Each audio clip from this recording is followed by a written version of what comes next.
Growing up, me and my dad, we were fans of the Rocky movie. And you explain Rocky in a very different sense. We always thought it was about boxing, but what goes on in your mind when you think about Rocky? First of all, there's the Rocky story itself, which is a man overcoming adversity, just wanted that one shot against a champion in the world.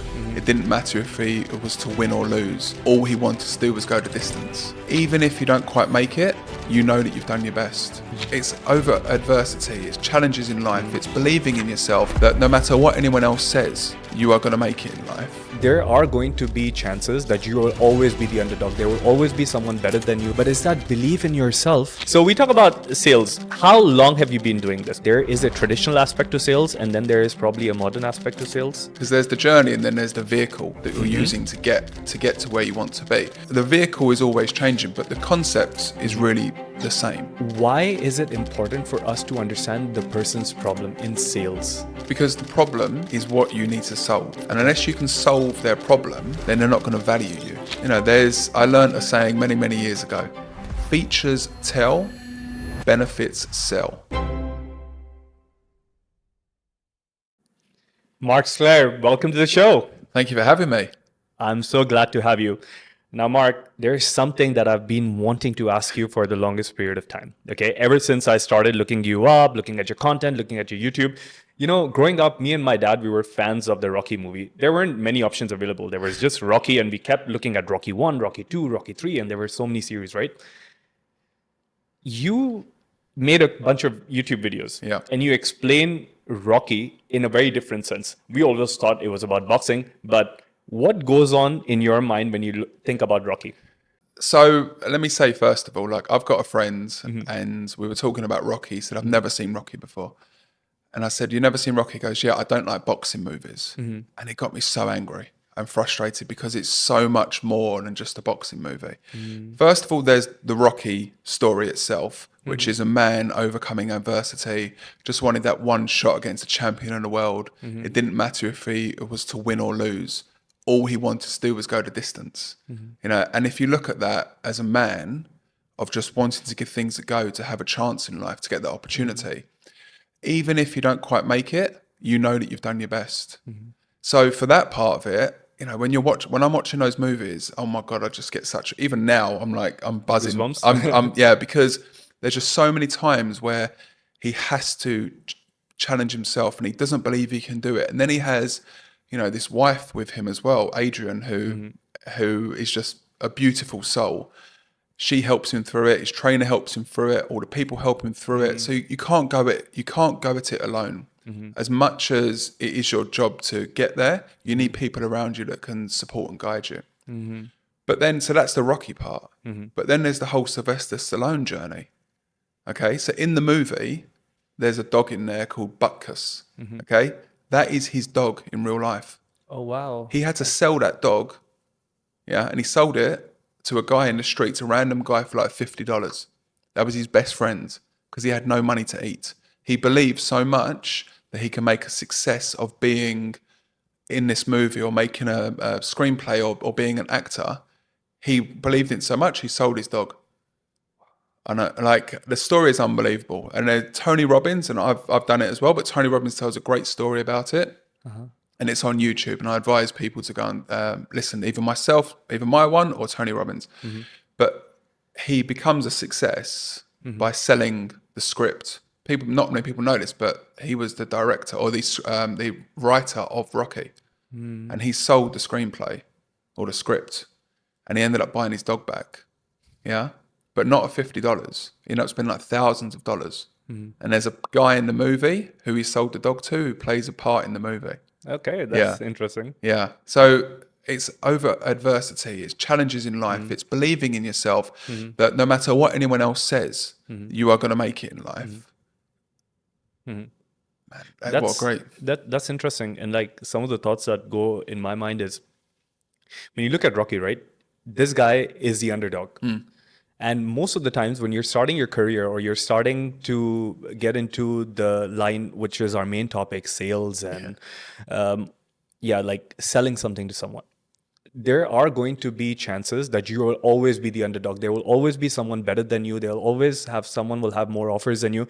But it's that belief in yourself that, hey, despite of me being the new kid on the block or, just being the underdog, I should have the chance to go till the end of the round or to the distance, like you said. Yeah. And this is really fascinating because a lot of the times we live in a culture where a lot of people make more excuses rather than taking actions. And this whole situation, it if people start noticing this will be there in their life almost every month, every week, every day. Every time you're committed to doing something, you find a challenge, and probably your naturally your mental dialogue is that, hey, I can't do it. But then what do you do about it? Do you still take the risk? Do you still say that, hey, maybe I don't know, but I learned? In the Rocky movie, there's also another interesting concept. He wasn't able to do it himself.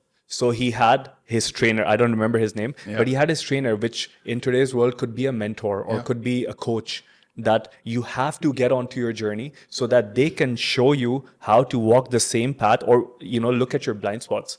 Because I think a lot of the times these days, you look around, and we were talking this about a little bit about this offline. Like, a lot of people are confident and they're confident in making statements, but they don't have any clarity. So they're just confident about everything. There's no clarity on how to achieve something or how to finish the project or how to deliver those certain things to the client. So I think this is also super interesting that, you get to see these challenges every day. And like, the moment I saw your video on YouTube, I'm like, oh my God, I need to ask this guy something. But also something else that you said. I believe that if you can do something and you don't do it, there's no problem. But if you can do something and you don't do it, then your life is going to be a disaster, because this will in your brain encourage repeated patterns on things where you could do something, but because of laziness or because of being in the fear or because of being overwhelmed or whatever, you didn't take that step. And then your brain is automatically going to take that pathway. So let's talk about the main topic for today, right? Sales. Enough about Rocky. Okay, so we talk about sales. How long have you been doing this? Tell the audience. So I moved to the UAE in 2008. So that's just over 16 years ago now. But before that, I was already in sales for about 5-6 years in total. So 20 plus years. Okay. Yeah. So we speak about 20 plus years. Is there a traditional way of sales? Because now, most times when we talk about concepts, people are like, oh, that's a traditional way of doing things, and there's a new way of doing things. Do you see, because you've been in this industry for so long, that there is a traditional aspect to sales and then there is probably a modern aspect to sales? I'd say there's a different, because there's the journey and then there's the vehicle that you're using to get to where you want to be. So those vehicles are always changing. So rather than a telephone, which was attached to a cord before, now you've got a mobile. Okay. Rather than writing a letter, you've now got emails. So the vehicle is always changing, but the concept is really the same, which is, can I solve this person's problem? If I can, then I'm of value to that person. And it's up to me to demonstrate the value to somebody in all different ways. But along with that is seeing it from another person's perspective and understanding them. And this is where emotions comes into it, personality traits, how your body language, your tonality, your voice inflection, all of these parts are the core parts of selling. So it's not just the case of, and I hope you're not going to do it to me, is here's a pen, sell me this pen. You read my mind. Here's a pen. There's a plant, or here's a vase. Well, this is it. And most people, they just start pitching. Like, we've got this unbelievable pen. It does amazing things. But the truth is, I need to know what's of value to you about that pen. If we use the pen analogy, okay? So I need to ask questions. And then I need to understand how to communicate with you and how to speak to you. And I need to understand who you are. And that comes with building on the conversation over time. And you start to build rapport. The client starts to trust you a little bit more. And then before you know it, the person is buying from you. So a lot of people, when they think about sales, probably people who are deep into the sales, they don't think about this. But the other side, which is a majority of us, we would think like, okay, sales means I have this item, I have a target, I have this list, and I need to start calling people and then making them understand that this is a piece of equipment or whatever. We need to sell this. Here's our offer. Do you want to buy it? This is the way a lot of people look at sales. But the way you describe sales, this is the pen analogy, right? Like telling features about this pen, making sure we knock Yeah. on your door, Yeah. all of that stuff. But the way you spoke about it, it's more like, when a friend wants to advise you on something, they get in touch with you, they make sure they listen to you, they know your problem. I think this is really important. And I would love for you to talk more about this. Yeah. Why is it important for us to understand the person's problem in sales? Because the problem is what you need to solve. And Okay. unless you can solve their problem, then they're not going to value you. Otherwise, what are you there to do? You're not there to be their friend. You're not there to fill a space of an hour. That person has a challenge. That person is challenged in a way of they're down 30% in sales. The software that they're using, the user interface is horrendous to use. And that is causing people not want to go onto the system, which then means that people don't go onto the system, they don't log in data. That's a big, big problem. So if I come in and understand on a level that that's a real challenge, and I can position my products in a way where actually, what do you think of this interface? What do you think of this CRM? Those parts of it, we go through that journey and they see that it's actually a really good interface to use. And the experience for the person using it is going to be a lot better. And what is the outcome from that? I learned a saying many, many years ago, features tell, benefits sell. And the problem is everyone talks about features. Okay, so 24-hour service, username and password login. Yeah, but what is the benefit from having what you're offering? So, it saves time, saves money, but that's surface level. And most conversations are surface level because you never get into it. People, they start asking questions, they're not listening. They're thinking of what to say next. So if you're not listening, how can you dive deep into something? So somebody said, oh, we're facing this problem. Okay. And then I try to position the product because it shows that there's a problem here. But the truth is, I should have gone deeper into it and understood, actually, that's not the problem. They think they have that problem. But it's my job to actually make them aware that there's actually something else going on. And from my experience, people think it's this, but it tends to be this. But I'm a surface level person, salesperson, and I can't dive deep. So I never get to that side. I'm only talking about that, and that's not the real problem. So do you encourage for anyone who wants to understand sales better or people who are already into sales to A, listen more, and B, ask more questions to get to the deeper reasoning of what can we not see at the surface level? Yeah, so first of all, we need to go on a journey of learning about what we're actually offering. And a lot of that comes from conversations with people, because I can read a textbook on a certain software, if we use a software example, but really that's not where I'm going to get my experience of understanding what this thing does. I need to speak to people that are actually using the system or have used it in the past, or they've heard something about it as well. Because you may have a perception of how your product is in the market, but there's other people talking about it in a different way. And that's what I want to understand. So I want to be curious, and that's what I want to lead with. I'm not actually trying to sell to you at all. The goal is to sell, don't get me wrong, but I really want to get a further understanding, like, what has your experience been like? Because you're coming into this conversation with a whole different way of seeing what I'm offering compared to what I'm trying to offer you. But I can't tell somebody how great we are. I have to show them. And that's through storytelling, that's through understanding them, and then giving them evidence of work that we're able to deliver in the past.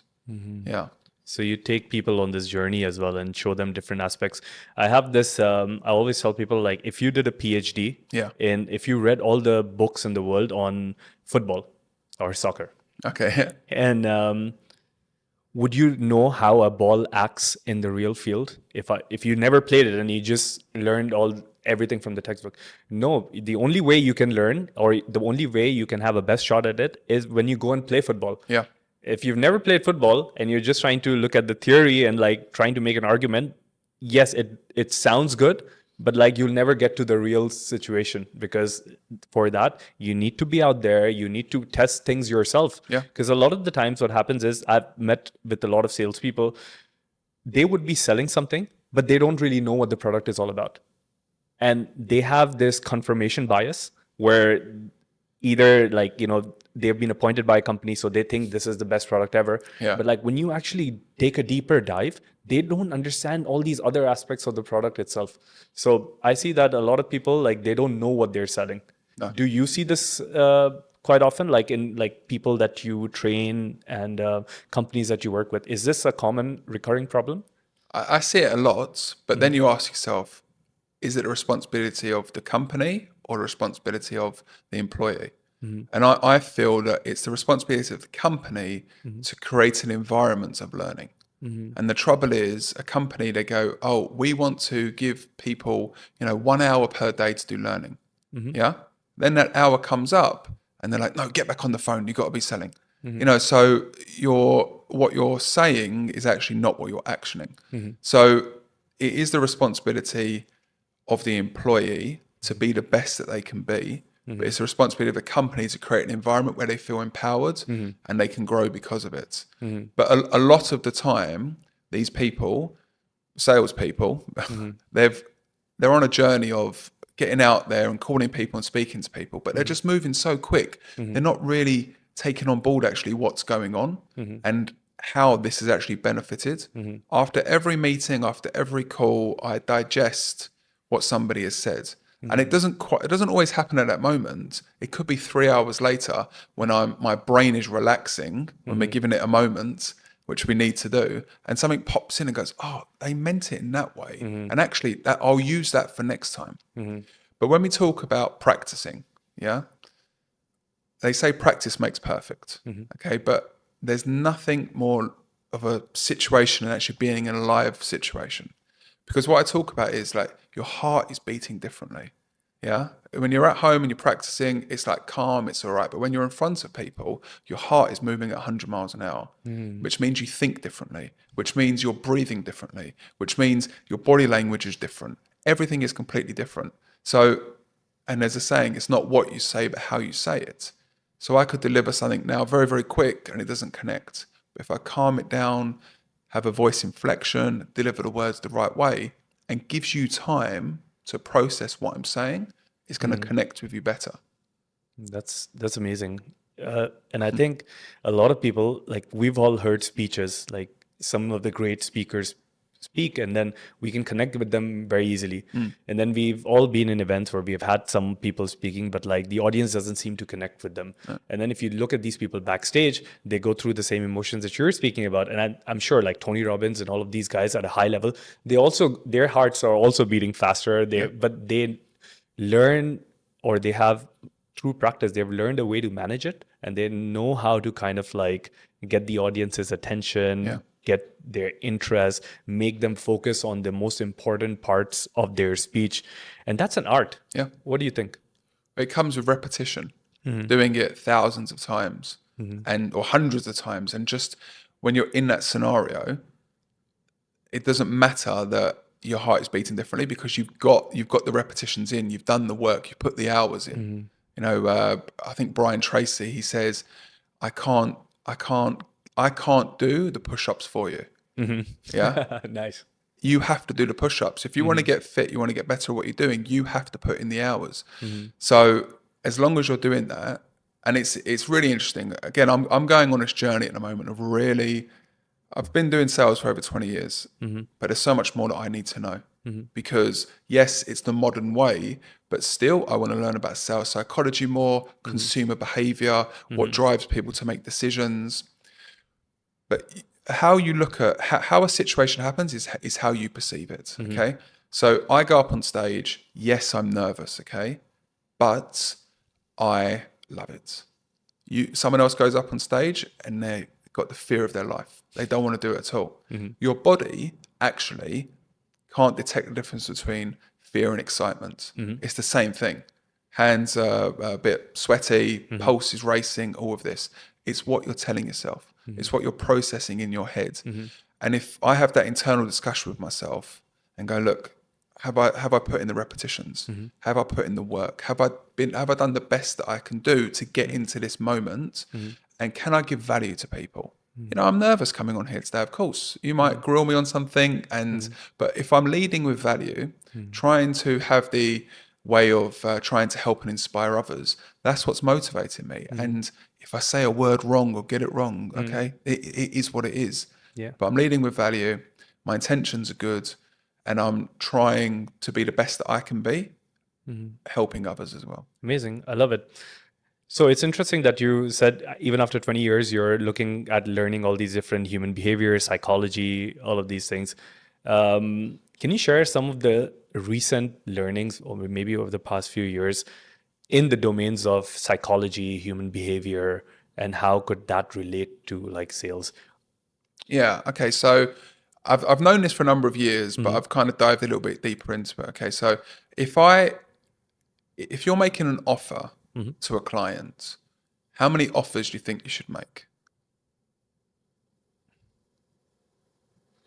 One?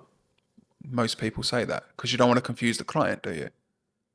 Yeah. Yeah, you want to make an offer. This is exactly what you spoke about. Great. Okay. Per product.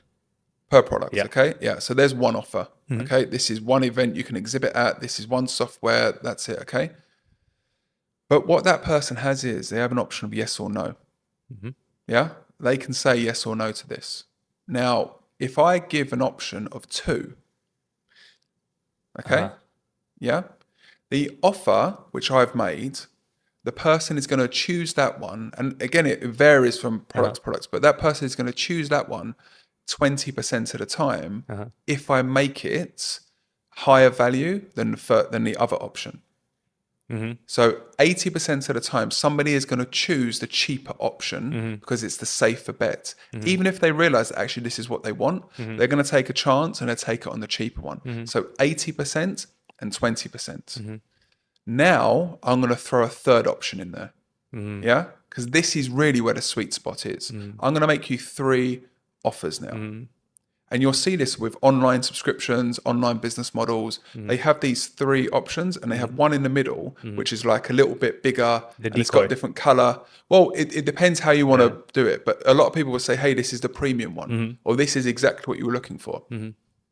From the 2 options, that one that was 20%, I put that in an option of 3, that increases to 60%.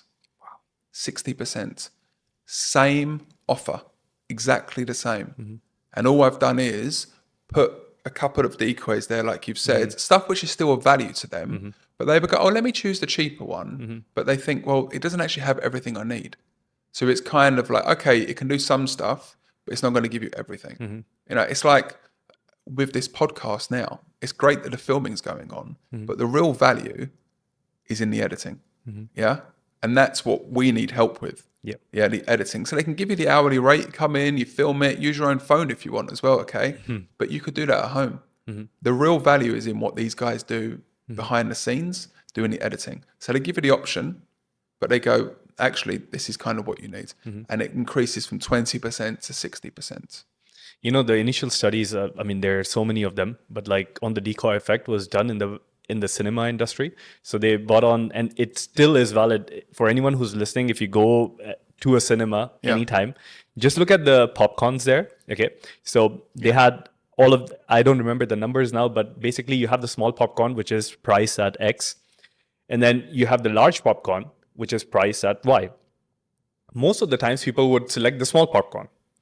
But once you introduce a decoy option, which is like, let's say, for example, a large popcorn is 25 dirhams, and you make a decoy option of popcorn, which is maybe 22 dirhams, which is the medium option. People perceive higher value and higher return on investment between those 3 dirhams. That middle popcorn was never an option. Like for those people, there was just a decoy. But because of our psychology, we see more value there, and we always end up taking the large popcorn, unless you're on a diet. Well, this is where persuasion comes in. Okay, like you need to have somebody that feels like they're in control, but you're actually controlling the whole thing. Okay. And that is why, in an ethical way, I have spoken with a client and we've got a full list of all of their requirements. And I've created a package like that. But perceived value is, if I give one option, they're not going to see the full value. But if I create it in a way where the pricing is done and it drives them to the middle one, they feel like they're in control, but you've actually guided them there. You know, that's what you've got control over. They've done a lot of studies in different areas and industries where if you give a person a choice and you tell them like, hey, this is the direction that you have to go to, or this is the product, most likely they're going to argue about it. But if you give them 2 or 3 options, they'll still choose the first one. So they say, if you want to get the most out of people, then you give them a choice. Yeah. Because when they lead with choice, now you can ethically, like you said, direct them onto something. Yeah. But the moment they have a choice available, they feel in control. Exactly. And the power of choosing makes them a winner. Yeah. But of course, with these whole psychological things, you can guide them. Also, when you spoke about value, like I follow this guy called Alex Hormozy. Yeah. And he's got an equation. It's called the value equation. Yeah. And for anyone who's listening, basically every time you're making an offer, or he calls them grand slam offers, you've got to look at this sort of equation. So one is your dream outcome on the top. Okay. Yep. So you have dream outcome, what's the biggest pain point, what the client wants, all of that. Yeah. And then you have perceived likelihood of achieving it. So if I told you like, hey, Mark, if you come train with me, within a month, I'll get you a 6-pack, or I'll get you like 8 kgs of muscle, and you can do it because like 10 other people have done it. So your perceived likelihood of achieving it is higher. And then you want to increase this in the offer, and then you want to decrease, which is on the bottom side, the time, because now time is more valuable than anything else. People want to do things fast, instant gratification, social media, all of these things. We're triggered by this. Yeah. So a lot of companies, they will charge a lot of money, but if they make it faster, people will still go with it. And then the second thing that you have on the bottom is effort and sacrifice. So if I can reduce if I can tell you, Mark, listen, you don't have to do those push-ups. I'll attach a few electrodes on you, and then it'll do the work for you. You're going to choose that. That's what happens in the weight loss industry, right? People are taking injections. You could do the same thing while doing yoga and going for a run, but like people would like to take injections. People would like to go for this body sculpting, because there's no effort and there's the time delay isn't there. So interesting, like you said about value, and then this is the first thing that comes to my mind when I hear about this. Everything is about values. Everybody will perceived value. So everybody will appreciate you more if you can bring value to them. And the way that you can understand value is by understanding that person. And that's by asking questions, sitting with them, building rapport. Yeah. Interesting. Any other psychological or tricks that you have under your sleeve? Yeah, there was, I would say not psychological, but more, like I mentioned before, it's not what you say, but how you say it. Okay, so there's actually 5 tones, okay, which we speak in. And I'm going to try and remember all of them now, okay? But you can show us like what direction. You don't need to remember them. Okay. Yeah, so we've got, do I need to remember them? Yeah, just whatever you can remember, just say that. Okay. So we've got these 5 tones.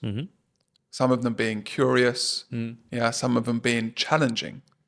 Now, what you need to understand is, if I'm speaking to you and I want to come across as a person who's quite curious, but I'm speaking in a challenging tone, how are you going to perceive that? How are you going to feel as a client? I'm not going to like it. You're not going to like it. I'm not going to like it. This is it. Yeah. So a lot of the time, people, they're saying good things and they're speaking good things, but they're not understanding actually how they're saying it, how it's coming across to a client. So it's a case of going on this journey to actually have some self-awareness, self-reflection, and recording yourself, listening. Every training I go to, every event I go to, the main question I ask is, who here has recorded their calls? Who's actually listened to them? And people will say, oh, we've got a system and it does that. Have you listened to it? Well, no, I haven't. Or I listened to it once and I've not done anything with it again.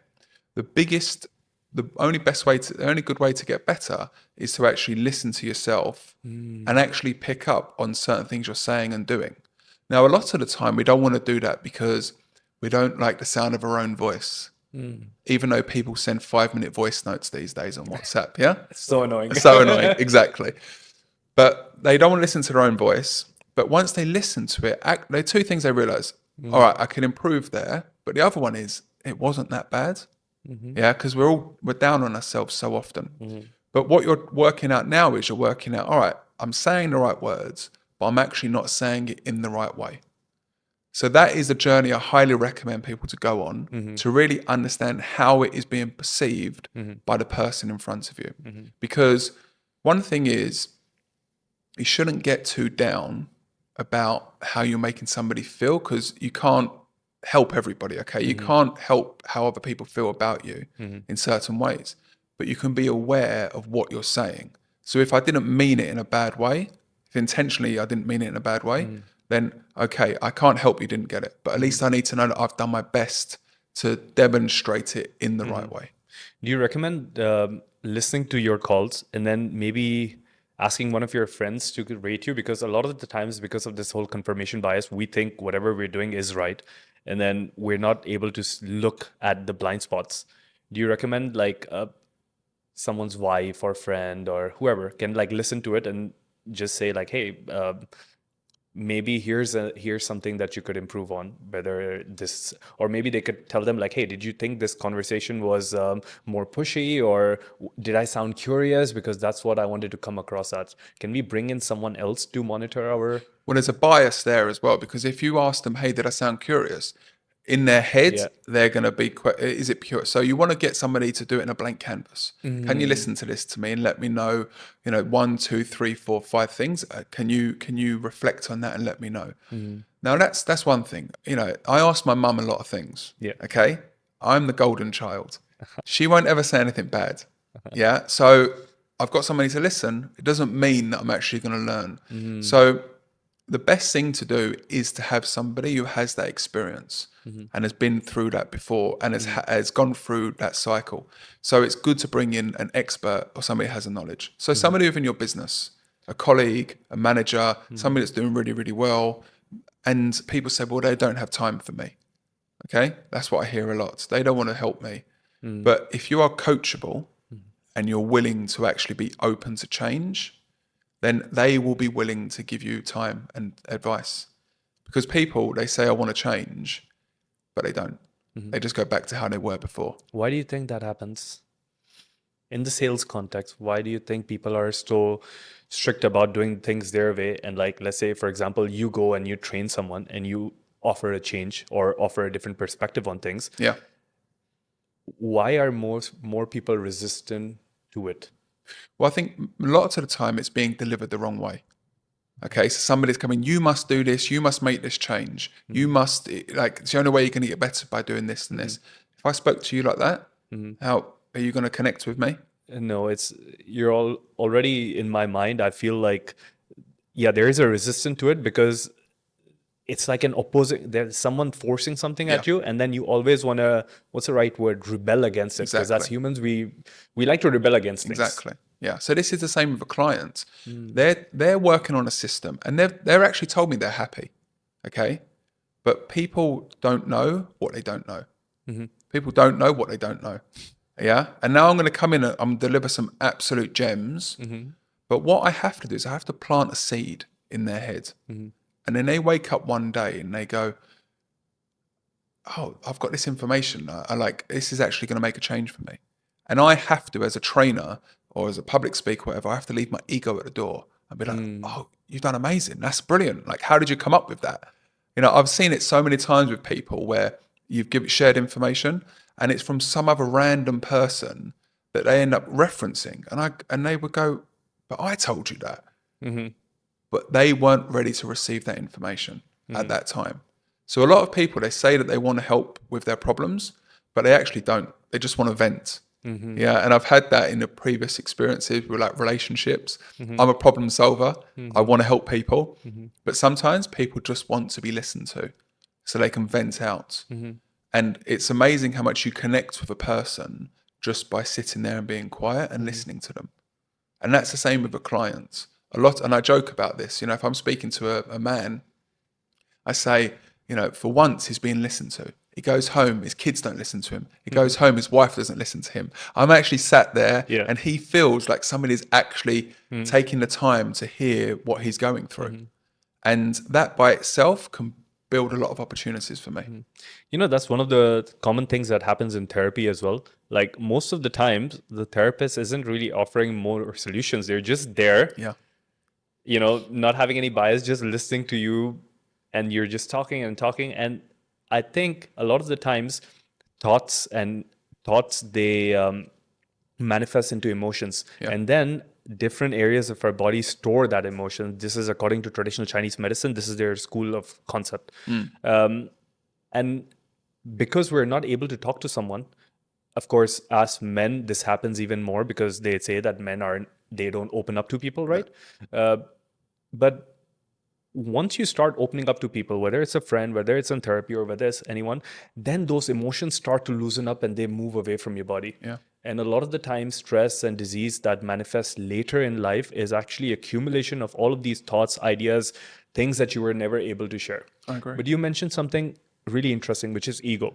Now, do salespeople have ego? Because I just think that, you know, when you think about sales and you think about like, you know, cold calling, Yeah. for example, the amount of time people get rejected if it's like a random product, man, like I think they have their egos in such check, because imagine I can only imagine that some people are rude, some people are harsh, you know, Yeah. you never know who you're going to find. Yeah. But like, how do you take all of that and then not let it affect your day? I think this is like a superpower as well that salespeople have. Am I a bit shiny? Yeah. Cool. Yeah, sure. See, we needed the makeup, you Yeah. see? Thank you. I appreciate that.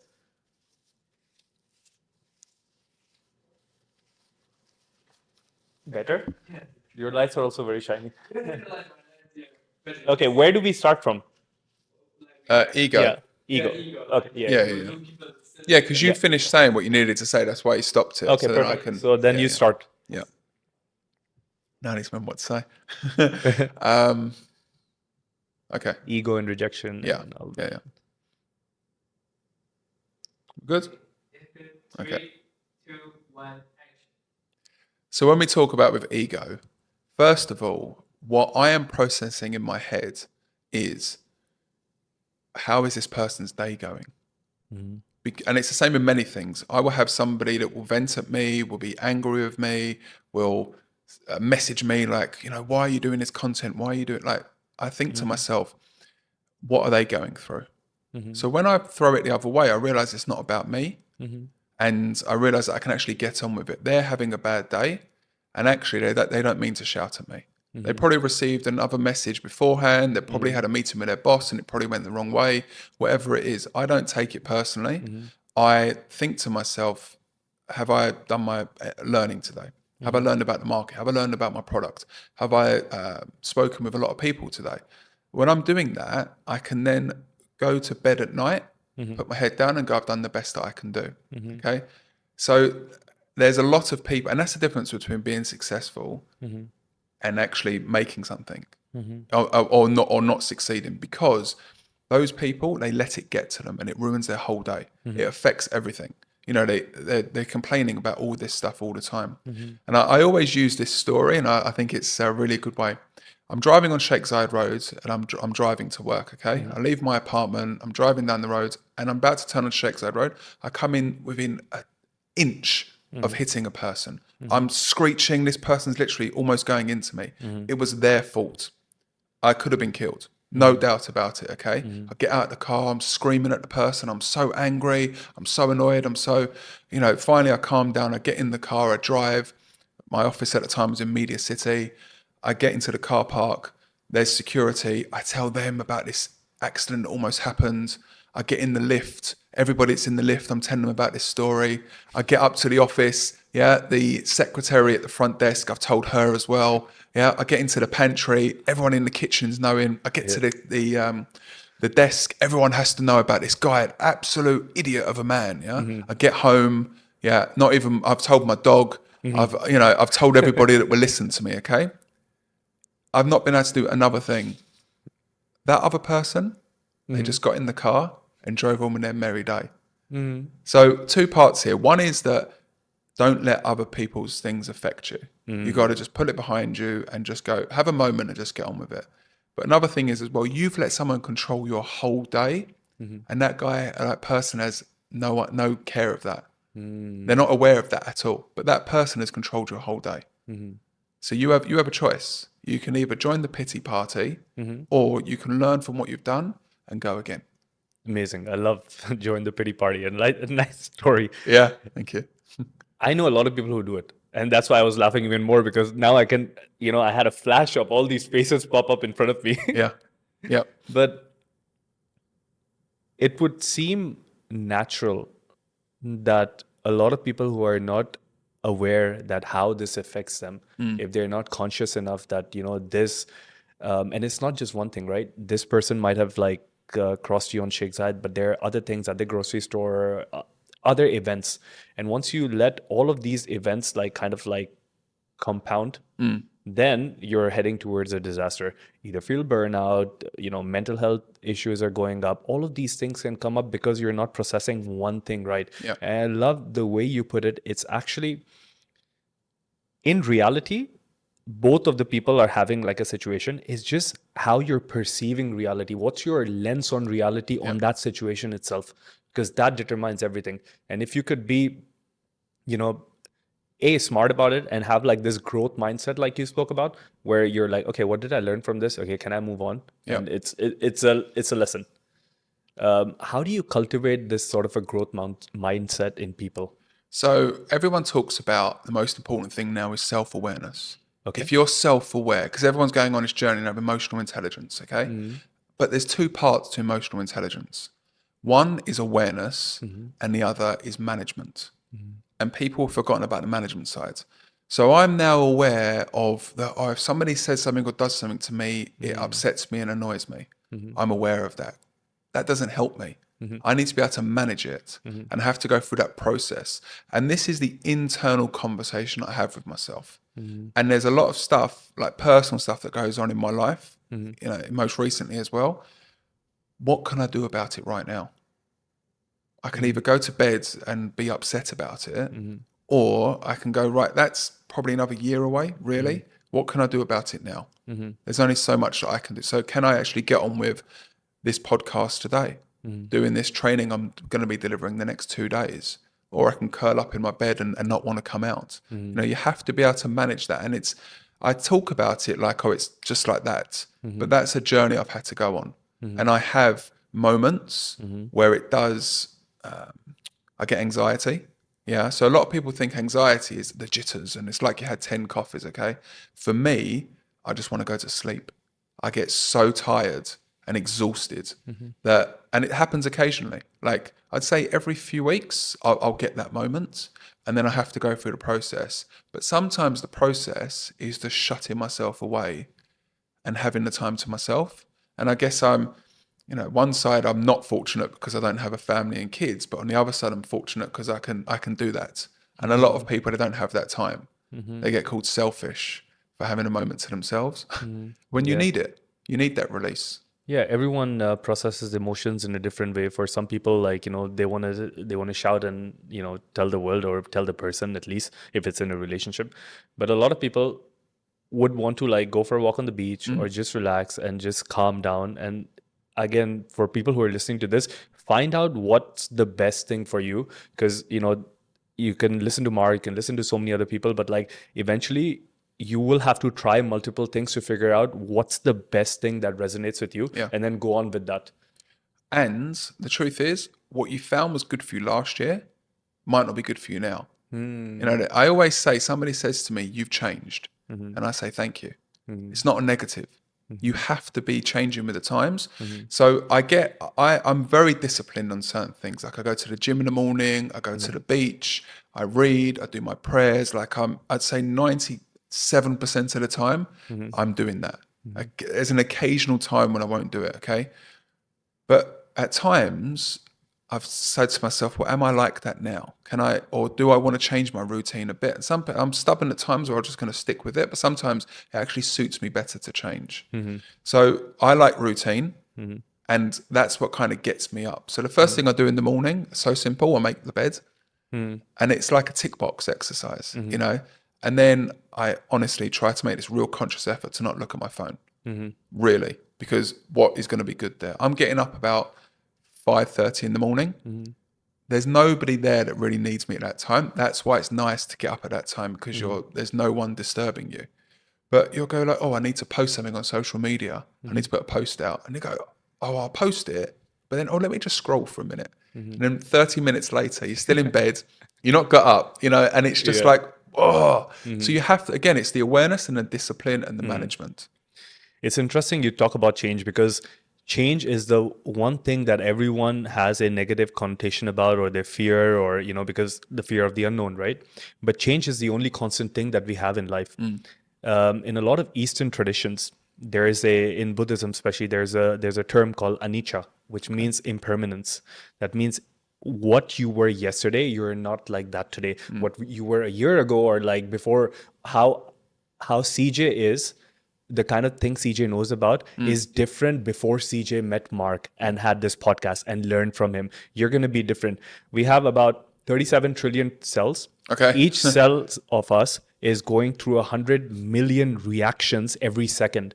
Wow. So our cells are changing by the second. The cells in our stomach lining are changing. All these different skin cells are changing. So what you were a day or 2 days or a year before, you're not going to be the same. And the moment you start embracing that and you start changing of course, there's no good or bad, but like you've got to ask yourself, like you said, what's important now?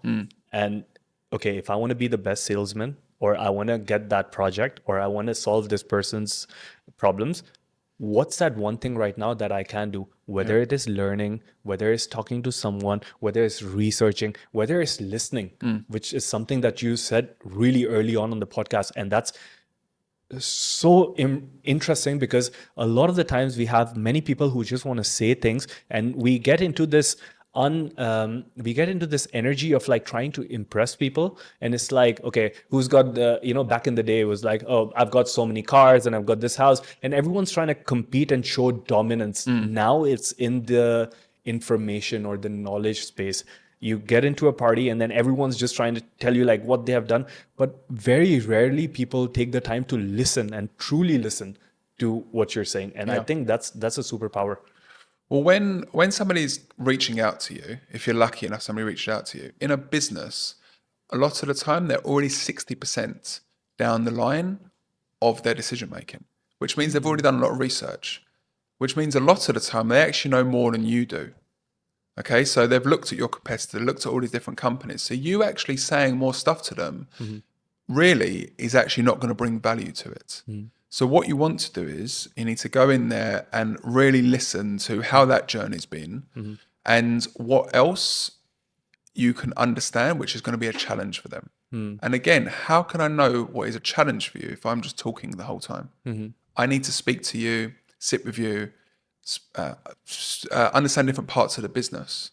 When I deliver my sales training, if they've got a product, a lot of the time I'll do like a secret shopper. I'll go to their shop, I'll go to the warehouse, I'll go wherever, and I'll pretend like I'm a client because I want to see what this is like. And then I'll put a report together, an insight report together.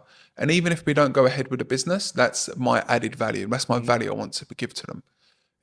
Along the way down the line, they'll be like, oh, Mark actually helped us with this. That's epic. That's like a hack. That's like one of those sales hacks. Yeah.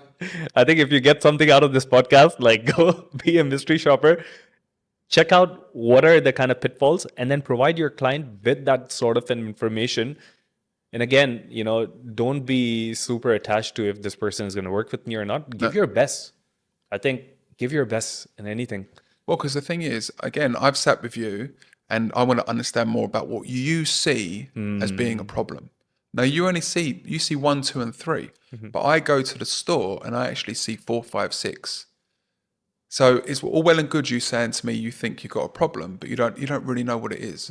So when I go on this learning journey, actually, and here's something that I've learned really recently, is I would say the job of a salesperson is to be a problem solver. Okay? But the real job of a salesperson is to be a problem finder.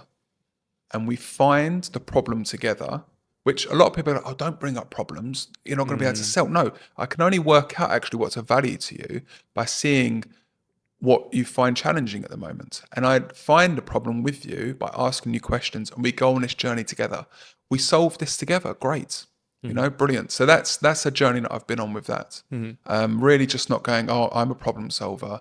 No, like I've always asked questions, but now I've got this, this idea of me, like I'm a problem finder. That's interesting. What is some of the more exciting things? What are you excited about in your life, in your training, whatever is happening around you? What's the Yes. next big thing? So it's the people say like it's quite boring actually. It's quite monotonous doing this stuff because I'm speaking to the same people and the majority got the same problems. Okay, but what I really love, and this is there's two parts. There's like the vision and there's the mission. Okay, so the vision is that I want to be able to provide for others so they can. I want to be able to give people the skills and the tools needed so they can provide for themselves and others. I'm actually giving you a skill which you can apply and actually be something of yourself. And the other part is that the sales industry is on the floor. Yeah. The difference between a salesperson and a sales professional. A sales professional works on themselves every single day to be the best that they can be. And that's why I asked the question, what is the one thing you can control? And the only thing, do you want to have a go at that? What's the one thing you can control? Your emotions, your energy, your anything that goes on internally.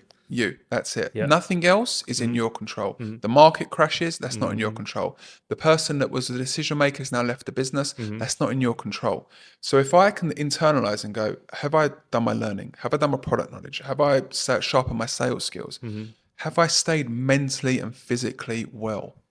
Because I turn up to a meeting and I don't look the part, then they're going to be like, well, there's a disconnect here. It's like the same as a personal trainer that's like 5 stone overweight.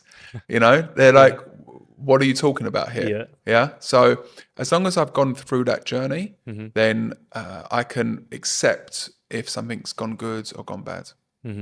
That's amazing. Mark, I think we'll have to do like a part 2 or something sometime in the near future because we could keep on talking, but of course we have limited time today. Thank you so much for joining me on this podcast. I really appreciate you. Had so much fun, got to learn a lot of things. If I could put you in a time machine and send you a few years or decades back, you choose the time, okay? Okay. You can go back to your younger self and give yourself one piece of advice. What would that be?